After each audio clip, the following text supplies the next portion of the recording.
Trading account क्या होता है? एक व्यापारिक खाता व्यापारिक खाता होता है। व्यापारिक खाता है क्या? देखिए, कोई बिजनेस से रिलेटेड इसका यूज किया जाता है। क्या? Business related. जैसे कोई वस्तु हम लोग परचेज करेंगे और सेल्स करेंगे, तो परचेज और सेल्स करेंगे तो उसको वस्तु को परचेज और सेल्स किए तो क्या हमारा प्रॉफिट होगा या लॉस होगा, ये कौन बताता है? तो ट्रेडिंग अकाउंट बताता है। क्या बताता है? ट्रेडिंग अकाउंट बताता है। तो trading account is a one of the financial statement. Trading account क्या है? एक फाइनेंशियल स्टेटमेंट है। देखिए, फाइनेंस बता, जैसे मान के चलिए कि हमने कितना में खरीदे हैं, 500 में खरीदे, 600 में इसको बेच दिए, तो कितना हमको ये प्रॉफिट कितना हुआ? 100 रुपया प्रॉफिट हो गया। तो ये कौन बताया? तो ट्रेडिंग से ये पता चल रहा है कि 100 रुपया हमारा इस वस्तु पर हमको फायदा हुआ है। असल में which show the result of the buying and selling of goods। कह रहा कि जो हम लोग खरीदारी करेंगे और बेचेंगे उसी को क्या बताता है? रिजल्ट प्राप्त करता है। उसी को क्या बताता है? ये रिजल्ट बताता है। इसी को क्या बोलते हैं हम लोग? ट्रेडिंग अकाउंट बोलते हैं। इसका मतलब क्या समझे कि जो हमने सामान खरीदेंगे और उसको बेचेंगे, जो प्रॉफिट होगा उसको क्या बोलते हैं हम लोग? ग्रॉस प्रॉफिट बोलते हैं। क्या बोलते हैं उसको? Gross profit. या निकलता किससे है? तो ट्रेडिंग अकाउंट से निकलता। देखिए, एग्जांपल पर बता देते हैं यहाँ पर। जैसे हमने चेयर कितना में खरीदा? 500 में खरीदा, और ट्रेन का खर्च कितना लगा है? 100 रुपया, और कुली खर्च कितना लगा है? 50 रुपया। ये टोटल कितना हो जाएगा? 650 रुपया। हाँ समझे? अब इसको बेचे हमने कितना में? 600 में बेचे। तो इसका मतलब कि इसमें 600 में बेचेंगे तो क्या होगा? ये लॉस हो जाएगा। क्या होगा? कितना लॉस होगा? 50 रुपया लॉस हो जाएगा। वही लेकिन इसको बेच दिए कितना में? 700 में। इसको 700 में बेच देंगे तो इसमें कितना होगा? अभी 700 ये भी आ जाएगा, होगा। इसमें कितना हमको फ़ायदा होगा? 50 रुपया हमारा फ़ायदा हो गया।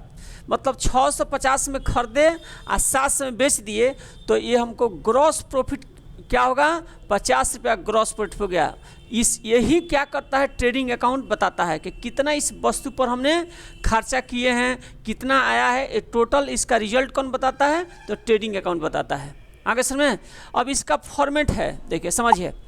इसका फॉर्मेट हमने बनाया है कि किस फॉर्मेट में कैसे हम लोग कहाँ पर कौन लिखेंगे, इसका फॉर्मेट से हमको पता चलेगा। असल में ये ट्रेडिंग का क्या है? फॉर्मेट है। समझिए इस फॉर्मेट में कैसे हमको यूज करना है, ये आपको बता रहे हैं। देखिए, इसमें ओपनिंग स्टॉक रखना है। असल में ओपनिंग स्टॉक जो भी होगा पिछला हमको साल का रहेगा। जैसे मान लीजिए कि 10 मोबाइल खरीदे, जिसमें हमको 10 मोबाइल में 5 गो बिक गया, 5 गो बाकी है, तो अगला साल हमको ओपन करना ना पड़ेगा। तो इसको बोलेंगे हम लोग ओपनिंग स्टॉक कितना है, और पहले से है तो इसको यहाँ पर लिख लीजिएगा, नहीं रहेगा तो छोड़ देंगे। असल में उसी तरह से परचेज, हमने सामान कोई अब फिर इस साल सामान खरीदेंगे तो सामान खरीदेंगे, इसको यहाँ लिखिएगा। हो सकता है कि और 500 का सामान हम खरीदे, इसमें 200 का सामान हो सकता है कि टूट गया है, तो इसमें 500 खरीदारी रेट और रिटर्न कितना का किए हैं? 200। मतलब इसको हमको 300 रुपया इसको घटाकर यहाँ पर 300 रुपया लिखेंगे। हाँ समझे? नहीं समझे? जैसे हमने सामान खरीदे 500 का, 200 का सामान उसमें हो सकता है कि टूट ही गया। जैसे अंडे लाया आपने, पेटी आया 500 में, उसमें सामान चले कि 2 गो पेटी, 2 गो उसके अंदर, मतलब 2 गो उसको ट्रे होता है, टूट गया, तो हम काहे ले रखें? हमको फ़ायदा होगा, वो तो कंपनी का लॉस हो गया। तो इसका मतलब कि हम रिटर्न कर देंगे। तो हमको कितना का खरीदारी किए? 500 का खरीदारी किए, 200 का रिटर्न कर दिए। इसका मतलब कि 300 हमने खरीदारी किया, वही इसमें घटा कर लिख देना है, यहाँ पर घटा कर लिख देना है। आगे समझे? इसके बाद क्या करना है? Direct expense. डायरेक्ट एक्सपेंस का मतलब होगा कि लाने में तो खर्चा लगेगा, वो तो लाने में खर्चा लगा है उसको यहाँ लिखिएगा। असल में उसको डायरेक्ट एक्सपेंस कहा जाता है। देखिए, एक्सपेंस कितने टाइप का होता है, कौन बताएंगे? 2 टाइप का। कौन कौन? हाँ, इसमें थोड़ा सा हम बता देते हैं। डायरेक्ट एक्सपेंस और इनडायरेक्ट एक्सपेंस, दोनों में फ़र्क क्या है जी? कौन बताएंगे? हाँ, डायरेक्ट एक्सपेंस को हम लोग नहीं बचा सकते हैं, क्योंकि जैसे दिल्ली में हम लोग कुली खर्च हो गया। अब कुली नहीं बनिएगा स्टेशन पर, आप ट्रेन नहीं बन जाइएगा, ये बचने वाला है खर्चा। असल में कार्टेज में क्या होता है जी? ठेला गाड़ी। जो ठेला गाड़ी होता है क्या उसको बचा सकते हैं?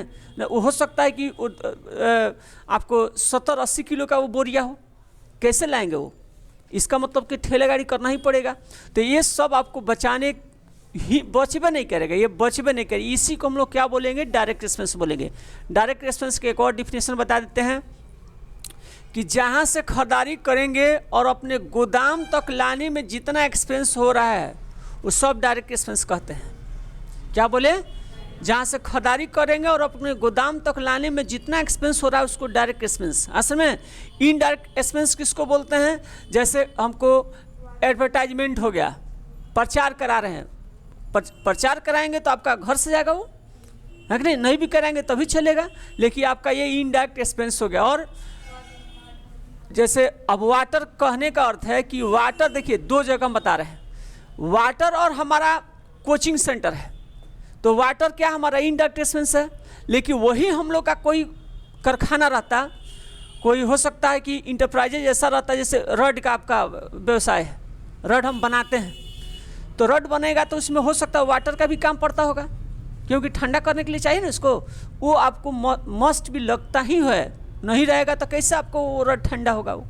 तो ये अब वाटर क्या होगा, आपको वो डायरेक्ट में होगा, नहीं समझे, ये डायरेक्ट में हो जाएगा, क्योंकि ये हमको जरूरी उसमें वाटर चाहिए ही चाहिए।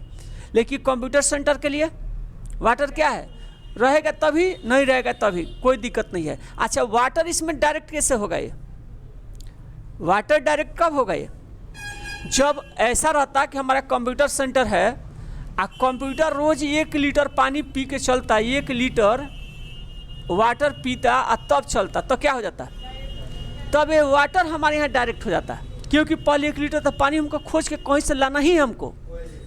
हाँ, जैसे ऑयल हो गया, जैसे मशीन उशीन के लिए, नहीं समझे, और मशीन में जैसे हमको मान के चलिए कि हमारा कोई कारखाना ऐसे है आज चल रहा है, उसमें लाइट नहीं है, तो उसका जनरेटर का उसमें इलेक्ट्रिक ईंधन जो भी होगा ये आपको किस में आएगा, डायरेक्ट में आएगा। लेकिन हम अपना सुविधा के लिए रखे हैं तो इनडायरेक्ट, जैसे एसी लगा देंगे, एसी किस में आएगा जी, इनडायरेक्ट। इसमें कोई ज़रूरी थोड़ा है कि एसी आपको चाहिए, ये इनडायरेक्ट एक्सपेंस होगा। असल में अब तो दोनों समझ में आ गया। तो इनडायरेक्ट एक्सपेंस इसमें नहीं रखना है, डायरेक्ट एक्सपेंस लिखना है, याद रखिए। ट्रेडिंग अकाउंट में क्या लिखा जाता है, डायरेक्ट एक्सपेंस, देखिए यहाँ लिख दिए हैं आगे। असल में इनडायरेक्ट इसमें नहीं लिखना है, वो इनडायरेक्ट कहाँ लिखते हैं हम लोग, प्रॉफिट एंड लॉस में लिखते हैं। असल में इसमें डायरेक्ट एक्सपेंस, वेजेज मीन्स क्या होता है जी, मजदूरी हमारा क्या है, ये भी तो हमारा खर्चे है को। अच्छा, मजदूरी में किस टाइप का, ये थोड़ा सा हमको लगता है जैसे हमारे यहाँ इलेक्ट्रिक कोई खराबी हो गया, इसका मतलब चाहे कंप्यूटर खराब हो गया। अच्छा, मजदूरी और सैलरी में क्या डिफरेंट है, कोई बोलेगा मजदूरी दे दिए सैलरी दे दिए, तो सैलरी मजदूरी में क्या डिफरेंट है। अच्छा, और सैलरी क्या हम पर डे सैलरी नहीं दे सकते हैं, मजदूरी हो गया सब, जब काम कराएंगे तभी पैसा देंगे, हाँ। तो वो आएगा नहीं, हम नहीं, हमारे कंपनी के हिसाब से इसको दिमाग में सेट करिए। सैलरी और वेजेज में क्या डिफरेंट है, मान लीजिए हमारा कंपनी है, सैलरी पर कोई किसी को रखें, कोई वेजेस पर रखें, दोनों में डिफरेंट हमको बताइए। सैलरी वाला हो गया कि इसको 20,000 देना ही देना है, हाँ, और वेजेस वाला हो गया कि जैसे आया इतना ही का मांग लिया, 500 1000 रुपये, 1500। सही बोल रहे हैं आप। अब जैसे मान लीजिए कपड़ा का कोई हमको व्यवसाय कर रहे हैं, तो हम जो सैलरी देंगे तो उसका हो सकता है कि स्किल का उससे कोई मतलब नहीं है। हाँ, समय उसके पास स्किल होगा उस सैलरी पर। अच्छा, कभी देखिएगा, छोड़िए उधर बता रहे हैं, गांव में देखिएगा जो मार्बल लगाते हैं, मार्बल, उनको बोलेंगे दिन पर काम करिए आप 500 रुपया पर, तो काम करेंगे नहीं करेंगे, उनको ठेका पर काम करते हैं तब बचेगा वो। देखिए कोई भी देखिएगा होगा एकदम ठेका पर ही काम करेगा, ऐसे रोज पर नहीं करेगा वो स्किल का पैसा हो, एक दिन में 10,000 कमा के चल जाएगा। लेकिन आप कितना दीजिएगा, ज़्यादा से ज़्यादा 500 1000 रुपये दे दीजिएगा, वो मानेगा, वो उसका फ़ायदा होगा नहीं, वो कभी आपको स्किल का पैसा लेता है, वो नहीं समझ में आया। इसका मतलब कि ये वेजेज है, आपको रोग आके देना ही है। हाँ, समय जैसे हो सकता है कि हमसे नहीं आता है तो किसी को बुलाएंगे, उसको तो मनी लेके जाएगा वो, इसका मतलब कि ये हमको देना ही पड़ेगा। ये फेराइट मीन्स क्या होता है जी, भाड़ा। जैसे दिल्ली सामान खरीदे लाने में हमको भाड़ा लगा, तो ये इसका हमको देना ही पड़ेगा। इनवार्ड का मतलब क्या होता है जी, इसमें इनवार्ड आउटवार्ड दो होता है। इनवार्ड का मतलब सामान खरीदे हैं तो भाड़ा दिए हैं, अंदरूनी इसका खर्च है। आउटवार्ड का मतलब होता है कि सामान हमने बेचे भाड़ा दिए, और आउटवार्ड आ जाएगा यहीं इस पर ऐसे दे दे, ये तो हमको नहीं बताना चाहिए अभी, आउटवार्ड के जब समय आएगा तो हम बताएंगे। लेकिन इतना जानिए कि ये इनवार्ड का अर्थ होता है कि जो हमने सामान बेचे हैं उसको भाड़ा दिए हैं, मतलब हमारे इंटरनल खर्च में आ रहा है, असल में ये दिमाग में रखना है। कैरिज में इसका आता है जो धुलाई, ढोने वाला, सामान को ढोने वाला का कैरिज, हाँ उसको बोलते हैं असल में। अब इसको क्या करना है, जोड़ना है, और जोड़ने के बाद यहाँ लिख लेंगे, लिखेंगे, हो गया। अब कहिएगा कि सर है जो by to gross profit transfer to PL account क्यों लिखे हैं, तो देखिए समझिए, और हमने 500 का सामान हमने टोटल जोड़े 500, और यहाँ पर टोटल जोड़े एक खर्चा देखिए, ये बेच रहे हैं, बेचने के लिए यहाँ पर कितना हो गया, ये सेल्स, और सेल्स करेंगे तो यहाँ पर सेल्स वाला लिख लीजिएगा। सेल्स रिटर्न का मतलब कोई रिटर्न आ गया तो उसको घटा कर यहाँ लिख देंगे, असल में जैसे परचेज में हो रहा तो साइंस सेल्स में होगा। उसी तरह से बाई क्लोजिंग होगा तो क्लोजिंग में कितना सामान हमारे बचा हुआ उसको लिख लेंगे। अब इसी में देखिए दोनों यहाँ लिखवाए हैं, ग्रॉस लॉस और ग्रॉस प्रॉफिट। अब इसको समझना है, 500 का टोटल जोड़े 500, इसको टोटल जोड़े 400, 400 मतलब लागत लग गया है 500, आया कितना है 400। इसका मतलब कि इसको बराबर करेंगे तो 500 रुपये यहाँ लिखेंगे, 500 500, इस तो 400 लिखेंगे नहीं। अब इसमें 100 रुपया लिख देंगे तो 100 रुपया हमारा लॉस हो गया, मतलब 500 में खरीदे और 400 हमारा बेचने के बाद आ ही रहा, तो 100 रुपया हमको लॉस में दिख रहा है, आगे समझ में। और यही होता है ऐसे कि 500 में या 600 में बेच देते, 600 में तो ये नहीं रहता, नहीं रहेगा। अब यहाँ पर लिखेंगे कितना, तो 100 रुपया हमको क्या हो गया, ये फायदा हो गया। अब इसका मतलब कि लागत कितना लगा है 500, आया कितना है 600, तो 100 रुपया हमारा ग्रॉस प्रॉफिट हो गया। क्या हो गया, ग्रॉस प्रॉफिट। आगे समझ में, अब कोई दिक्कत इसमें, अब इसी फॉर्मेट पर हमको लेके चलना पड़ेगा। अब जो भी व्यापारी खाता होगा यही से हमको पता चल गया कि जो लेन देन हम कर रहे हैं वो हमारा सही है कि गलत, मतलब फ़ायदा होगा या घाटा होगा, हानि होगा या प्रॉफिट होगा, जो भी आपका होगा ये इसमें बता देगा ये।